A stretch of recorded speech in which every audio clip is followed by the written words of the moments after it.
For today's video mga ka-farmers, ay i-share ko po sa inyo ang katanungan kung alin ba tayo mas kikita mga ka-farmers sa pag-aalaga ba ng fatteners or yung pag-aalaga ng palakihing baboy or sa pag-iinahin mga ka-farmers. So, itong i-share ko sa inyo ngayon, base po ito sa experience namin dahil naranasan na po namin mga ka-farmers na nag-aalaga kami ng mga inahin at nag-aalaga din kami ng pang-fattening mga ka-farmers. Pero bago ko po sasagutin ang katanungan na yan mga ka-farmers, para sa ating mga ka-farmers dyan na baguhan pa po sa ating channel, huwag niyo pong kalimutan na mag-subscribe at i-click ang notification bell para kayo po ay palaging updated sa ating mga bagong farming tutorials na i-upload. Huwag niyo din pong kalimutan na mag-like, comment, at share para malaman din na iba nating mga ka-farmers. Hello po sa aking mga subscribers and viewers. Maraming salamat at God bless po sa inyong lahat. So, ngayon mga ka-farmers, ay sasagutin po natin ang katanungan, alin ba ang masikita tayo sa pag-fattening ba or pag-iinahin? Ano sa palagay niyo mga ka-farmers?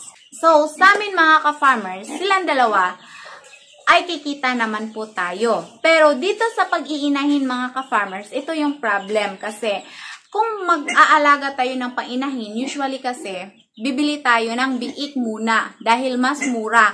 Unlike sa bibili tayo ng dumalagang baboy mga ka-farmers, mahal siya kasi nasa 30 to 35,000 na po siya mga ka-farmers. So, kadalasan talaga kapag mag-aalaga ng pang-inahin, biik, tulad nito mga ka-farmers, ayan.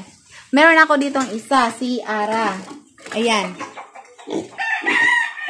Ayan si Ara mga ka-farmers, i-train po siya. So, ang mangyayari, kapag biik pa po yung bibilhin natin mga ka-farmers, syempre, matatagalan pa po yung ating pag-aalaga. Usually kasi, ang baboy mga ka-farmers, mag-hit siya at 4 to 5 months. Pero, hindi pa po yan perfect time para pabulugan natin. 6 to 7 months, mag-reheat po siya. Pero, hindi pa po natin yan dapat mabulugan. Dito sa amin mga ka-farmers, pag 8 to 9 months, ito na po yung perfect time na pabarakuan namin sila dahil masasabi natin na mature na po yung matres nila sa ganitong panahon mga ka-farmers. Ang tendency kasi kapag masyado pang bata ang ating mga baboy na pinapabarakuhan dahil nag-after po tayo sa time. Dahil kung iisipin natin, matagal naman talaga yung 8 to 9 months na hihintayin pa po natin. So, why not pabarakuan na lang kung nasa 4 to 5 months nag-hit na sila. So, ang mangyayari kasi kapag masyado pang bata yung ating mga baboy na pinabarakuhan natin, hindi pa din mature yung kanilang reproductive system. So, ang mangyayari, pwede sila na mabubuntis mga ka-farmers at makunan kasi hindi pa capable na mag-carry ng mga biik ang kanilang matres. Ang ikalawa ay pwede din na mabubuntis sila mga ka-farmers pero kakaunti lang po ang kanilang mga biik. Ang ikatlo mga ka-farmers ay mas madali silang maikal. So, ano ba itong maikal mga ka-farmers? Ito yung kung saan hindi na sila mabubuntis. Mag-hit sila, yes, mag-hit, pero hindi na po sila mabubuntis mga ka-farmers kahit pinapabarakwa na po natin, kahit na sinasabi na po na nasa timing ay yung pagpapabarako natin mga ka-farmers, pero yan po talaga ang kadalasang mangyayari. Mas maaga po silang maikal kapag masyado pa pong bata na nagsisimula silang mabuntis mga ka-farmers. The same lang po yan sa tao. Kasi kapag ang tao mga ka-farmers, ang mga babae, pag abot ng adolescent mga ka-farmers, syempre, meron na silang menstruation.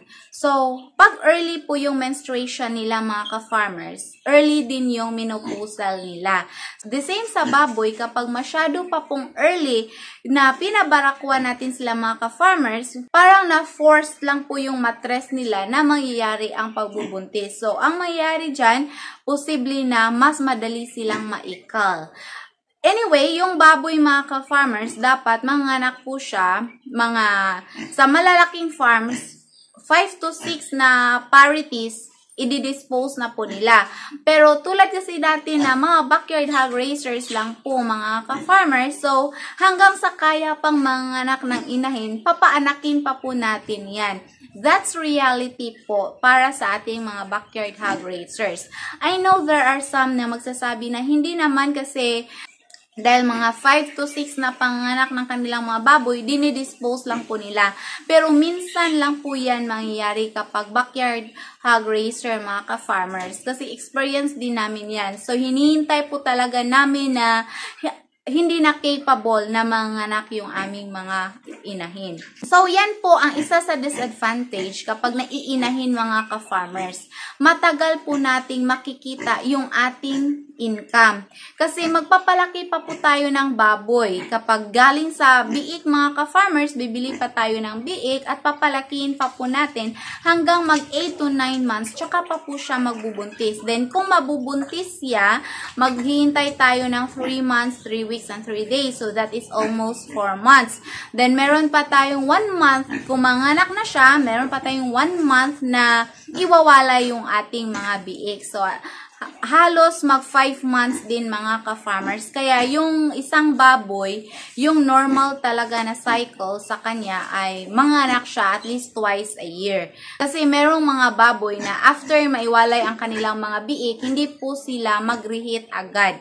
Unlike dun sa mga baboy na F1 mga ka-farmers, magandang klase po yan. Kasi after na basta maganda lang po yung pangangatawan nila, yung body condition nila, ay mag-reheat po sila mga 5 to 6 days. Na-try po namin yan kasi nung nagsimula po kaming mag-inahin dati mga ka-farmers, bumili po talaga kami ng F1 na biik. Then, first panganak niya, after 5 to 6 days, nag-reheat na po siya mga ka-farmers. Hanggang sa mga ilang anakan na po, doon na po kasi affected na po yung body condition nila mga ka-farmers pag palagi na pong nanganak. Different na po talaga siya sa first and second na panganak mga ka-farmers. So, yan po ang disadvantage kapag nag-iinahin kasi matagal po nating makikita ang ating income kasi maghihintay pa po tayo ng mga ilang months. Then, kapag nakabenta na tayo ng biik mga ka-farmers, of course, hindi din assurance na kikita na po tayo agad dyan. Makikita natin ang ating income sa pag-aalaga ng inahin mga ka-farmers, mga 2 to 3 na panganganak. Diyan nyo na po ma-feel na meron na kayong kita sa pag-iinahin mga ka-farmers. At dito naman sa pag-fattening mga ka-farmers, kikita din naman tayo. But that is kapag mataas ang presyo ng live weight. So, tulad dito nga na ngayon sa amin mga ka-farmers, dati, umabot kami dito ng mga 230 to 240 nung uso pa po yung ASF. Pero ngayon, nasa 190. Pero okay pa po yung 190 mga ka-farmers. Pero kung bababa pa po sa 190, like 140 to 150, masyado na po yung mababa mga ka-farmers at maliit lang po yung kikitain natin sa ganyan. Dahil mahal po ang presyo ng feeds dito. So, isa din yan sa disadvantage kapag nag-aalaga tayo ng pang-fattening kasi marami ding factors na posibleng maka-apekto. We have to make sure na mabigat yung ating mga baboy kasi ang pagbebenta ng baboy, base po yan sa timbang nila mga ka-farmers.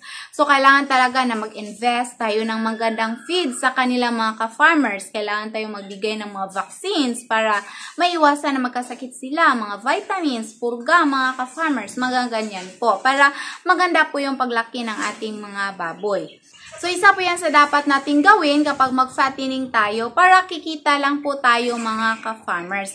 Yun lang talaga ang disadvantage sa pag-fattening ay kung ma-timing na mababa yung presyo ng live weight. Kaya dito sa akin mga ka-farmers, kapag magpa-fattening ako, kailangan na meron akong forecasting, yung merong mga paparating na mga malalaking okasyon para hindi po mababa yung presyo ng baboy. Kasi marami pong maghanap ng baboy niyan mga ka-farmers. So, mataas po yung demand. So, once mataas po ang demand, mababa po yung supply mga ka-farmers at dyan na po papasok na posible tayong makabenta ng mataas-taas na presyo din sa ating mga baboy. So, kikita tayo sa pagpa-fattening pero hindi ganun kalaki mga ka-farmers kapag hindi naman masyadong mataas yung presyo ng live weight. Pero siguro naman tayong makakakita agad mga ka-farmers sa batch na yan. If ever, maganda lang po talaga yung presyuhan. Unlike sa pag-iinahin, na maghihintay pa po tayo ng mga 2 to 3 na panganak na inahin before tayo kikita. Dito sa pagpa-fattening, makikita natin agad ang ating kita sa batch na inaalagaan natin.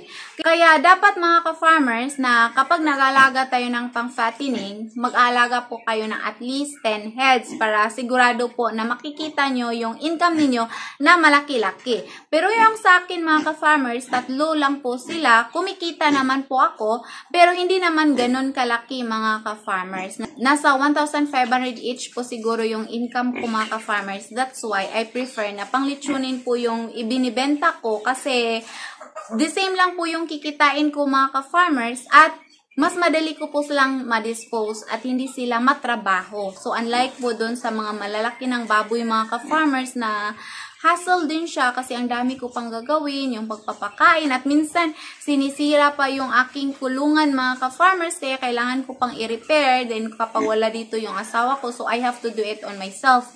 So ganyan po talaga yung pagpa-fattening mga ka-farmers. Para sa akin, hassle po siya. Pero anyway, okay lang po yan kasi ang nangyari kasi doon mga ka-farmers, yung mga baboy na yon, panglitsunin lang po sana. Pero hindi ko po siya naibenta na panglitsunin kasi hindi ko naman sila ibibenta na murang-mura mga ka-farmers na hindi ako magkakaroon ng kita. Kaya pinapalaki ko sila.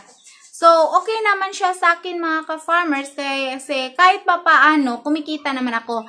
Pero, i-share ko na lang po maybe sa next vlog ko kung magkano po talaga yung kita ko sa pag-fattening yung last na batch mga ka-farmers kasi ngayon sobrang busy pa po kasi after the fiesta mga ka-farmers, moving up po ng anak ko. So, talagang busy ako mga ka-farmers at hindi ko pa po na-prepare at na-compute yung mga expenses ko.